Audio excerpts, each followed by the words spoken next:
The Galactic Council chamber fell silent as the human delegation entered. Ambassador Hazel walked with measured confidence, her dark eyes scanning the assembled aliens with calm precision. Behind her, Commander Leo carried himself with military bearing, his hand resting casually near his sidearm, a gesture that did not go unnoticed by the Council's security detail. The Zetharians, insectoid beings with crystal and carapaces, chittered nervously. The Volthan, towering reptilians who had conquered 40 systems, shifted uncomfortably in their seats. At the center sat High Arbiter Keln, a being of pure energy contained within a shimmering field.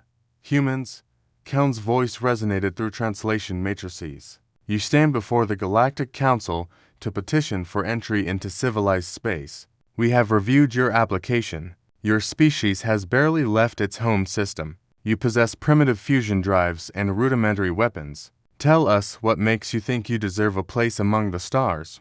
Hazel smiled, and something in that expression made the assembled beings uneasy. With respect, High Arbiter, she began, we're not here to petition.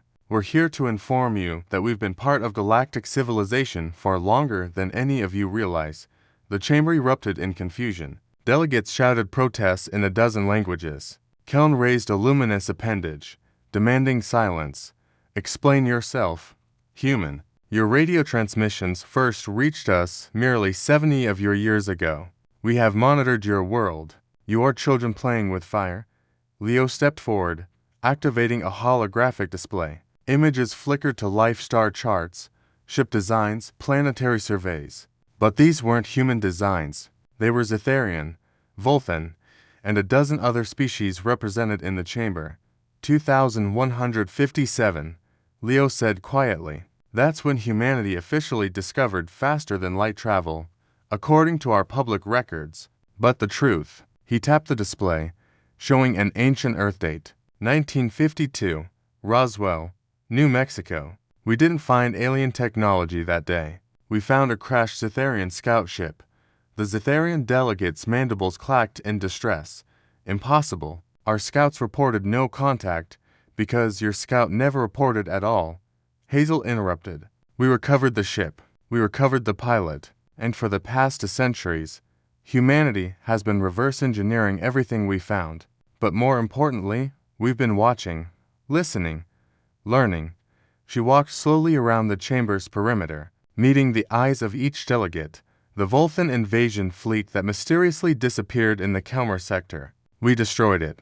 The Syntherian plague that suddenly found a cure. We developed it. The rebellion on Praxis 4 that prevented the slave trade expansion. We funded and trained them. Leo brought up more images, human operatives in disguise, covert bases on distant moons, weapons that looked alien but bore subtle human engineering marks. For 200 years, he continued, humanity has operated in the shadows of galactic civilization. We infiltrated your governments, your militaries, your research institutions. We learned your languages, your customs, your weaknesses. We did this because we knew that when we finally revealed ourselves, we needed to be ready, not just technologically, but strategically. High Arbiter Keln's energy field flickered with what might have been anger or fear.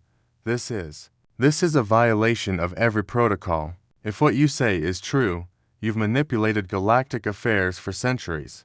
You've interfered in sovereign matters. Yes, Hazel said simply, just as every species in this chamber has done to countless others. The difference is, we did it better. We did it quietly, and we did it to survive. She returned to the center of the chamber, her voice growing harder.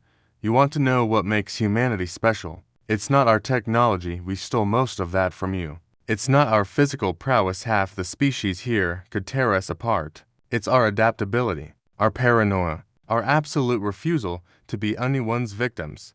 Leo pulled up a final hologram, a massive structure orbiting Jupiter, previously hidden from all scanners.